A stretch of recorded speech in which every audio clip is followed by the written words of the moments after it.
con un pie ya casi en el avión, porque va a hacer el Santo Padre un viaje a Marruecos este fin de semana, ha firmado el esperado motu proprio sobre la lucha contra la pederastia dentro del personal de la Iglesia, no solamente los sacerdotes, sino obispos, incluso nuncios y también empleados laicos. Esto afecta solo a la administración central de la Iglesia, Ciudad del Vaticano, nunciaturas, pero quiere ser un modelo en el que beban, en el que se reflejen las normas que tendrán que aplicar ahora las diferentes conferencias episcopales.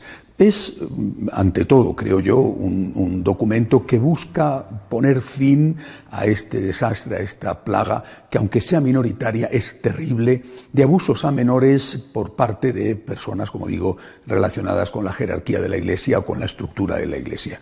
Tiene algunas características que le hacen diferente a las normas que ya existían. Por ejemplo, a partir de ahora no caducarán los delitos 4 años después de que el menor cumpla los 18 años, sino que caducarán 20 años más tarde. Además, se establece la obligatoriedad de denunciar cuando alguna persona de la jerarquía de la Iglesia se entera de que existe un delito de abuso a menores, obligatoriedad de denunciar, excepto cuando se ha enterado a través del secreto de confesión. Se garantiza un juicio justo al que denuncia y al denunciado. Se garantiza la ayuda psicológica y, si hace falta, económica a la víctima cuando ha sido considerado como tal por el juez, y también se garantiza la ayuda psicológica al culpable, porque lo mismo que en cualquier legislación sobre cualquier otro tipo de delito, no se trata solamente de castigar para prevenir o para meter miedo, sino también de intentar reinsertar, ayudar al que ha sido culpable para que no lo vuelva a hacer, para que ese delito, en este caso el abuso de menores, no vuelvan a ocurrir. Además de esto, yo creo que hay un dato importante, y es que se dice que el que sea declarado inocente, pues se va a intentar devolverle, no se sabe cómo, pero se va a intentar devolverle el honor perdido de parte en ese momento de la acusación. Bien, yo creo que son medidas que buscan, repito, frenar esto y también hacer justicia hacia las víctimas. Quizá, esto es importante y es muy importante, pero quizá si no se va a la raíz del problema, quizá será insuficiente. ¿A qué me refiero? Cada vez hay, afortunadamente, menos casos de abusos a menores por parte de personal de la Iglesia, sacerdotes, religiosos, obispos. Cada vez hay menos casos, es verdad. Es decir, esto, gracias a Dios, fue una plaga que, aunque minoritaria, tuvo en determinadas diócesis un número grande de personas, pero que esto va disminuyendo. Pero hay que darse cuenta de que cuando esto tuvo más éxito, cuando hubo, por desgracia, más casos de abusos a menores, fue en esos años posteriores al Concilio Vaticano II, cuando se hace una aplicación errónea de los documentos del concilio y se produce una relajación moral dentro de los miembros del clero. Por lo tanto, no basta con medidas que garanticen la justicia o medidas disuasorias mediante el establecimiento de castigos. No es suficiente, hay que ir a la raíz, y la raíz es la relajación moral.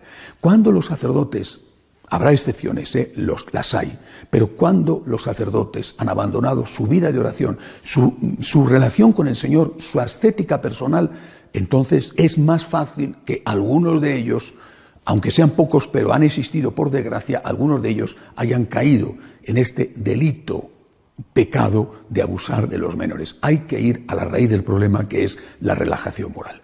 Bueno, esto con respecto a este importante documento que, repito, ahora tiene que ser multiplicado, adaptado a las circunstancias en las diferentes conferencias episcopales del mundo. He comentado que el Papa está a punto de emprender un viaje más, en este caso a otro país musulmán, después del que hizo a Qatar hace apenas unas semanas. En este caso va a visitar Marruecos. Marruecos, un país del norte de África. Marruecos no tiene nada que ver con, por ejemplo, Arabia Saudita en lo referente al trato hacia los cristianos. En Marruecos hay iglesias, en Marruecos los cristianos pueden ir a misa, Pero eso no significa que haya verdadera libertad religiosa. No hay que confundir la libertad de culto con la libertad religiosa. En Marruecos no está perseguido por ley el que una persona, un musulmán, se haga cristiano, pero sí está perseguido por ley con penas de hasta 3 años que alguien intente evangelizar, por ejemplo, dar una Biblia. En Marruecos, según los estudios, hay 8.000 conversos desde el Islam que viven escondidos porque tienen miedo. Hay casos muy notorios que han sido ya publicados de que han tenido que ser bautizados, por ejemplo, en la bañera de su casa para evitar la persecución. Es decir, todavía falta mucho. Hay que dialogar. El diálogo es estupendo. Con el Islam tenemos además algunas cosas en común en el campo dogmático, por ejemplo, la fe en Dios, en el Dios creador y en el Dios misericordioso, y también en el campo moral, el concepto de familia, la defensa de la vida y del no nacido. Hay que dialogar y trabajar juntos en todo aquello que podemos trabajar juntos, pero no hay que ser ingenuos en ese diálogo. Hay que poner un horizonte, hay que tener una meta, y la meta es la de la reciprocidad. Si un musulmán un cristiano se puede convertir al Islam en Francia, en España, en Alemania, ¿por qué no se puede convertir un musulmán al cristianismo en Marruecos, en Arabia Saudita o en Turquía sin que le pase nada?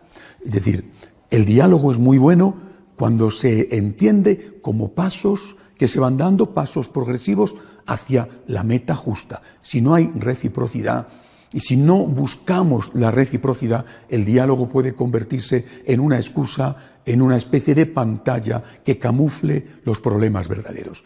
Recemos por el Santo Padre para este viaje al Islam, este diálogo nuevo con el Islam, y recemos para que esa reciprocidad se produzca. Hasta la semana que viene, si Dios quiere.